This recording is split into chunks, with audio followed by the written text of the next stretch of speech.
પહોંચી ગયા હવે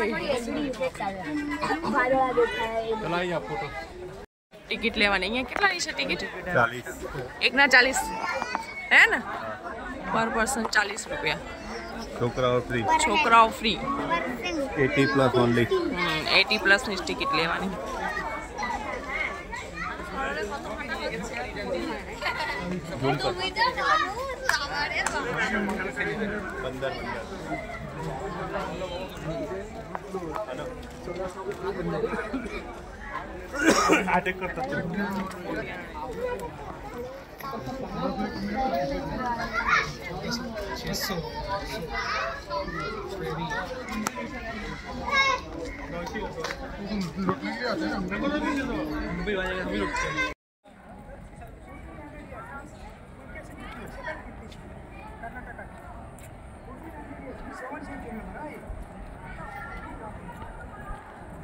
Mox.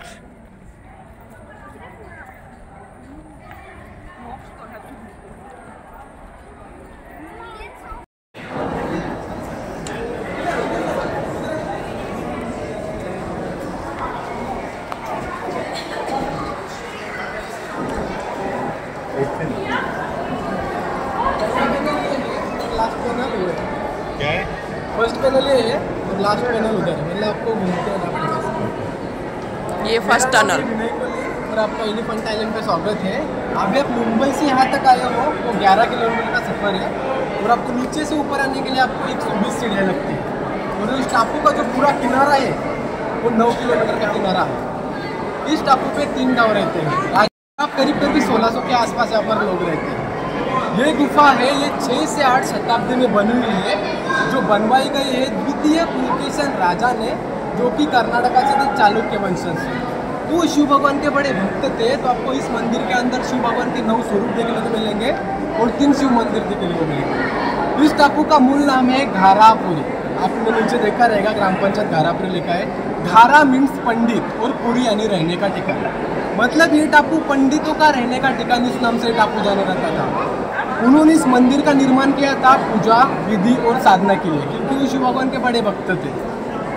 जो पुर्तगाली लोग यहाँ पर आए 1534 में, तो मंदिर के बाहर एक हाथी का स्टैचू था जो बनाया था हमारे हिंदू लोगों ने वेलकम सिंबल के लिए।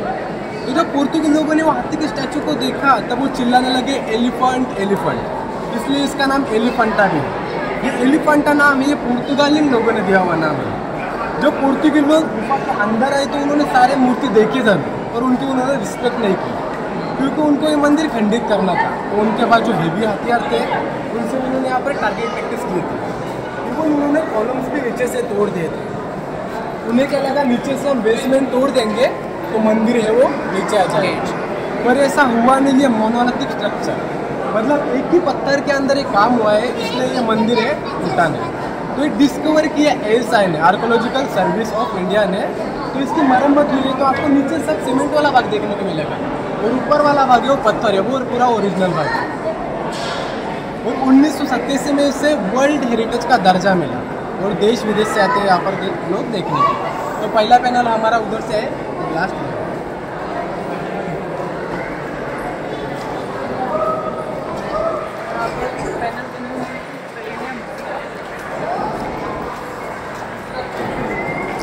जो खंडित करना के नहीं मूर्ति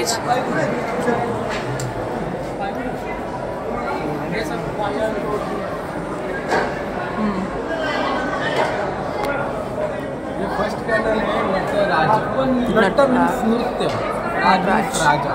ये नटराज शिव नृत्य के राजा, तो इसलिए उन्हें नटराज कहा जाता है। अभी आप देख सकते हो बड़े बड़े डांसर को भी नटराज के हिसाब से सम्मानित किया जाता है। इसमें शिव भगवान तांडव नृत्य करे और शिव भगवान एक राक्षस के ऊपर तांडव नृत्य करे। वो राक्षस वाला हिस्सा है वो पुर्तगाली लोगों ने पूरा तोड़ दिया गया है। उस राक्षस का नाम था अपस्मार।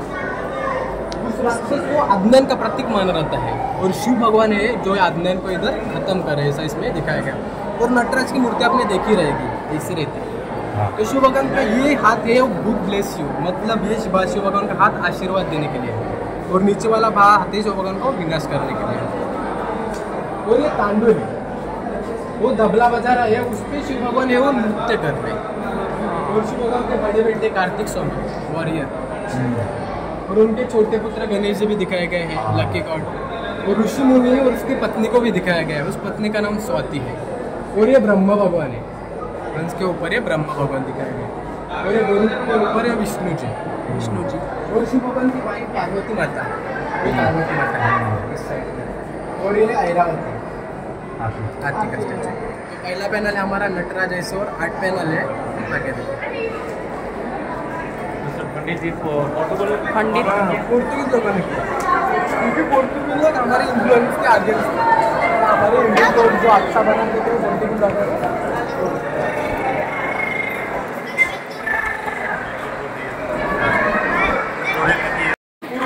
ये मध्य और उस साइड में पश्चिम और ये शिवलिंग है, इसके साल में सिर्फ एक ही बार में पूजा की जाती है,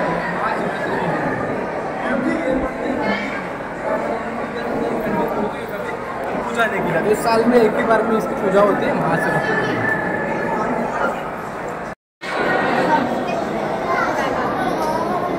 ये दूसरा पैनल है अंधकासुर वध मूर्ति। इसमें शिव भगवान है अंधकासुर का एक विनाश करे, ऐसा इसमें दिखाया गया है। तो शिव भगवान का आप देख सकते हो, एक हाथ में उस राक्षस को पकड़ा है और दूसरे हाथ में कटोरा पकड़ा है, क्योंकि अंधकासुर पार्वती माता का अपहरण करने की कोशिश कर रहा था। तो ये बात शिव भगवान को पता चल जाती है, तो शिव भगवान क्या करते हैं, उसे मारने चले जाते हैं। तो चेहरे को देख सकते हैं कितना गुस्सा है, रोड आंसू जैसे दांत भी दिखाए गए हैं। ये तलवार लेकर शिव भगवान अंधकासुर को मारने चले जाते हैं, लेकिन अंधकासुर को ब्रह्मा भगवान से 2 वरदान मिले थे। पहला वरदान ये था कि आपको सूर्य प्रकाश के नीचे कोई नहीं मार सकता था, और दूसरा वरदान ये था कि आपके खून से अनेक अंधकाश पैदा हो सकते थे, मतलब आपका खून जमीन पर गिरने से उससे अनेक राक्षस निर्माण हो सकते थे। तो अंधकासुर के साथ में आया था गजासुर शिव भगवान से युद्ध करने के लिए। तो शिव भगवान ने क्या किया, गजासुर की एक खाल निकाली और ऊपर पकड़ी ताकि अंधकार छाया रहे। और शिव भगवान ने वो बता रखी ताकि वो राक्षस का ब्लड है, खून है, वो जमीन पर ना गिरे। और शिव भगवान ने वो कटोरा खुद पिया था। इस प्रकार शिव भगवान ने वो अंधकासुर का विनाश किया। सेकंड पैनल है अंधकासुर।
मंदिर है। हाँ, ये मंदिर शिव मंदिर। पर पूजा एक ही शिवलिंग की जाती है, वो बीच में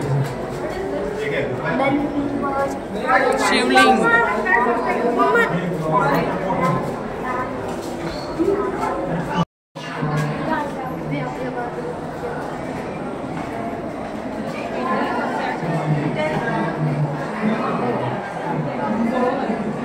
पानी चाहिए। ये तीसरा पैनल है हमारा कल्याणम शिव सुंदर मूर्ति कला। कल्याणम मतलब शादी। यहाँ पर शिव भगवान और पार्वती माता का यहाँ पर विवाह संपन्न हो रहा है। और पार्वती माता के पीछे देख सकते हो उनका सारा परिवार आया है। उनके पिता युवराज है, माता रोपा है और भाई महीना है। तो महीना क्या में देख सकते हो कन्यादान कलश है। यहाँ पर कन्यादान की रस्म चल रही है और कन्यादान कलश माता को दान में दे रहे हैं। वो शिव भगवान है जो वो एक्सेप्ट कर रहे हैं। माता का स्थान देख सकते हो राइट साइड में। इसका मतलब यहाँ पर शादी हो रही है। शादी के बाद पोजीशन चेंज होती है, क्योंकि आरती का सर हमेशा हृदय के पास होता है। आप रिसेप्शन पार्टी में भी देख सकते हो। ये ब्रह्मा भगवान है, इन्होंने ये शादी रची है ब्रह्मा भगवान ने। और सारे देवी देवता है जो नए जोड़े को आशीर्वाद है।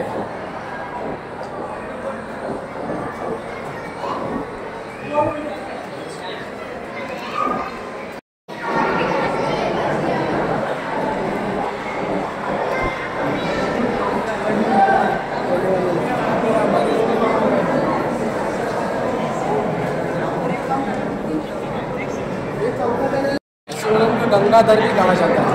तो पहले गंगा नदी स्वर्ग से बहती थी। तो नीचे है ये भागीरथ राजा है। उन्होंने गंगा नदी की कड़ी तपस्या की गंगा नदी को धरती पर लाने के लिए। पर गंगा नदी उनसे कहती है मैं धरती पर आने के लिए तैयार हूँ, पर मेरा तेज रोकेगा, क्योंकि गंगा नदी का तेज इतना था कि उसे धरती रोक नहीं सकती थी। तो शिव भगवान ने उनको अपने हाथ में रोका है, इसलिए शिव भगवान को बोलते हैं ना जटाधारी गंगाधारी भी कहा जाता है। तो शिव भगवान के जटाओं में त्रिवेणिया संगम है, गंगा यमुना और सरस्वती। और गंगा नदी का और एक नाम है भागीरथी। भागीरथ राजा ने धरती पर लाया था, इसलिए उसका नाम भागीरथी। और आप देख सकते हो पार्वती माता की पोजीशन चेंज हुई, वहाँ शादी हो रही थी, यहाँ शादी हो चुकी है।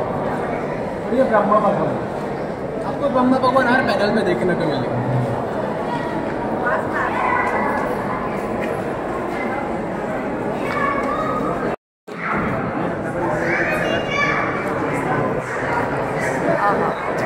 शिव जी मूर्ति मोटी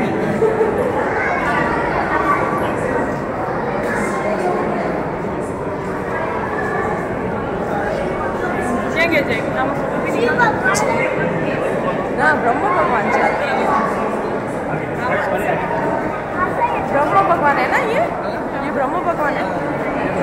हाँ शिव भगवान के 3 रूप है। शिव भगवान ये आगे सब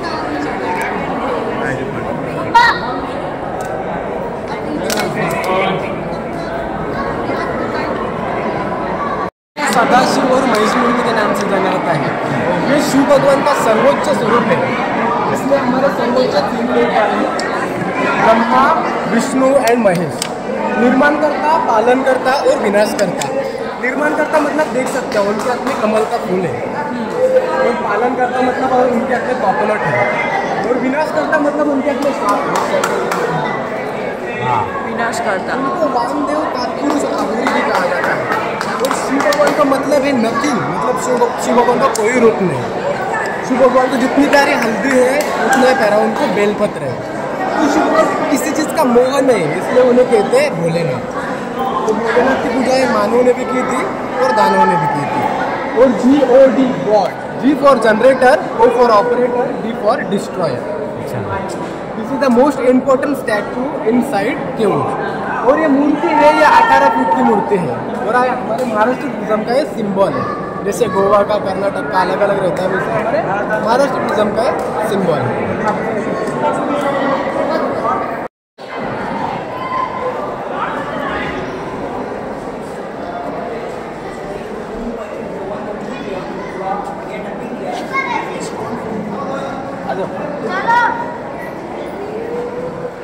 ये शिव भगवान का रूप है, भगवान का अर्धनारीश्वर भी कहा जाता है। तो इसके अलग अलग कहानियाँ हैं। उनमें से एक ये है कि एक ऋषि थे जिनका नाम था भृंगी ऋषि। वो शिव भगवान की कई सालों से तपस्या कर रहे थे। तो शिव भगवान भृंगी ऋषि से प्रसन्न हो जाते हैं और ऋषि मुनि को कैलाश पर्वत पर आने का आमंत्रण देते हैं। जब भृंगी ऋषि कैलाश पर्वत पर जाते हैं तो शिव भगवान उनसे कहते हैं मैं आपके तपस्या से प्रसन्न हुआ, आपको क्या वरदान चाहिए। तो भृंगी ऋषि शिव भगवान से कहते हैं मुझे आपका गण बनकर सेवा करने का सौभाग्य प्रदान करें। तो शिव भगवान ऋषि से कहते हैं अगर तुमको मेरा गण बनना है तो मेरी पूर्ण 2 परिक्रमा करनी होगी। तो पहले में वो सांप का रूप धारण करता है और वो केवल शिव की परिक्रमा करता है, क्योंकि वो शिव भगवान का भक्त था, वो पार्वती माता को ज़्यादा मानता नहीं था। तो पार्वती माता उनके और करीब आकर बैठ जाते हैं। तो दूसरे में वो मधुमक्खी का रूप धारण करता है और वो केवल शिव की परिक्रमा करता है। तो इससे शिव भगवान को गुस्सा आता है, क्योंकि शिव और नारी एक ही है। तो इससे शिव भगवान उसको सबक सिखाते हैं। आप देख सकते हैं शिव भगवान ने अर्धनारीश्वर का रूप धारण किया था और वो ऋषि को सबक सिखाया था, क्योंकि शिव और नारी एक ही है। आप देख सकते हो, देख सकते हो डिफरेंट कमर भी देख सकते हो। ये शिव भगवान है और ये पार्वती माता वो एक हुई। तो शिव भगवान का वाहन नंदी भी दिखाया गया है आपको, और इस साइड में पार्वती माता का मिरर दिखाया गया है, और शिव और नारी वो एक है।